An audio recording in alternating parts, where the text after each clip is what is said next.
ఒక గొప్ప నాయకుడు, భారత రత్న, ఈ దేశానికి ప్రధానమంత్రిగా వన్నె తెచ్చిన నాయకుడు కీర్తిశేషులు రాజీవ్ గాంధీ గారు. వారిని స్మరించుకోవడం, తీవ్రవాదం మీద పోరాటం చేయడం అనేది ప్రతి భారతీయుడి యొక్క లక్ష్యం.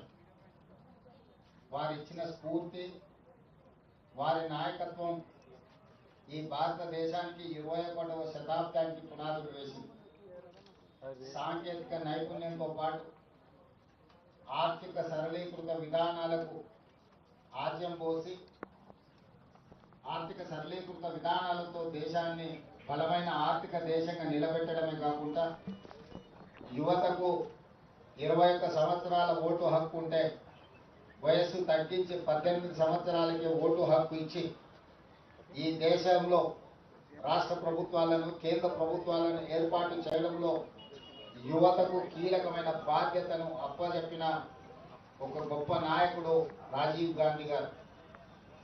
ఈరోజు మనమందరం నిన్న మొన్న జరిగిన పహల్గామ్ సంఘటన తర్వాత మొట్టమొదటిసారి దేశ విభజన సమయంలో ప్రాణాలు అర్పించిన మహాత్మా గాంధీ గారిని గుర్తు చేసుకోవాలి. ఆ తర్వాత 1971లో పాకిస్తాన్ మన మీద పెత్తనం చెలాయించాలి అంటే ఆనాటి ప్రధానమంత్రి, ఉక్కు మహిళ శ్రీమతి ఇందిరాగాంధీ గారు పాకిస్తాన్కి బలమైన గుణపాఠం చెప్పడమే కాకుండా పాకిస్తాన్ని 2 ముక్కలుగా చీల్చి బంగ్లాదేశ్, పాకిస్తాన్ దేశాలుగా ఏర్పాటు చేసి శాశ్వత గుణపాఠం పాకిస్తాన్ ప్రభుత్వాలకు, పెద్దలకు చెప్పడం జరిగింది.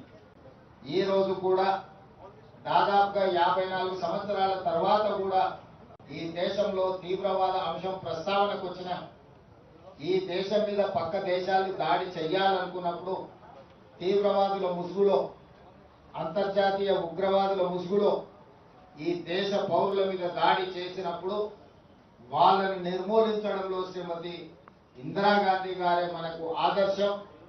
ఈనాడు మరొక్కసారి ఒక బలమైన నాయకత్వం, ఉక్కు మహిళను దేశ ప్రజలందరూ, దేశ ప్రజలే కాదు ప్రపంచం ఈరోజు వారిని గుర్తు చేసుకున్నారు.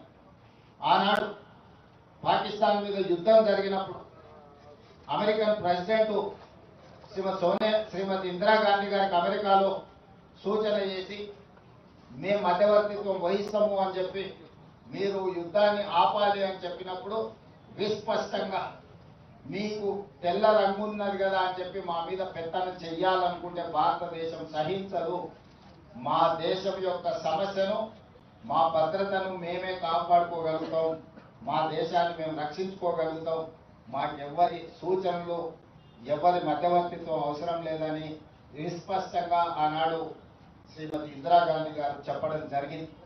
కానీ పహల్గామ్లో జరిగిన సంఘటనలు మీరు చూసి మేమందరం అండగా నిలబడ్డాం. కేంద్ర ప్రభుత్వానికి, ప్రధానమంత్రి గారికి సంపూర్ణంగా మా నాయకుడు మల్లికార్జున ఖర్గే గారు, మా లోక్సభలో ప్రధాన ప్రతిపక్ష నాయకుడు రాహుల్ గాంధీ గారు, సోనియా గాంధీ గారు, భారతదేశం మొత్తం కాంగ్రెస్ పార్టీ శ్రేణులు కేంద్ర ప్రభుత్వానికి అండగా నిలబడి మన వీర జవానులను, పాకిస్తాన్ మన మీద కాలు దువ్వుతే శాశ్వత గుణపాఠం చెప్పమని అండగా నిలబడ్డాం. దురదృష్టవశాత్తు కేంద్ర ప్రభుత్వం వెనుకడుగు వేసింది, వచ్చిన అవకాశాన్ని సద్వినియోగం చేసుకోకుండా.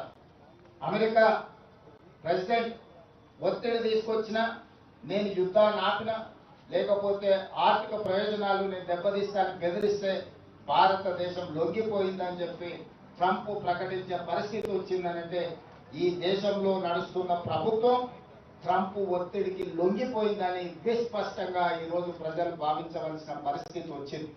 మీరు విజయం సాధిస్తే, మీరు పాకిస్తాన్ ఓడిస్తే, మీరు తీవ్రవాదాన్ని అణిచివేస్తే ప్రపంచమే మీకు గొప్పగా స్వాగతం పలికేది, అభినందించేది.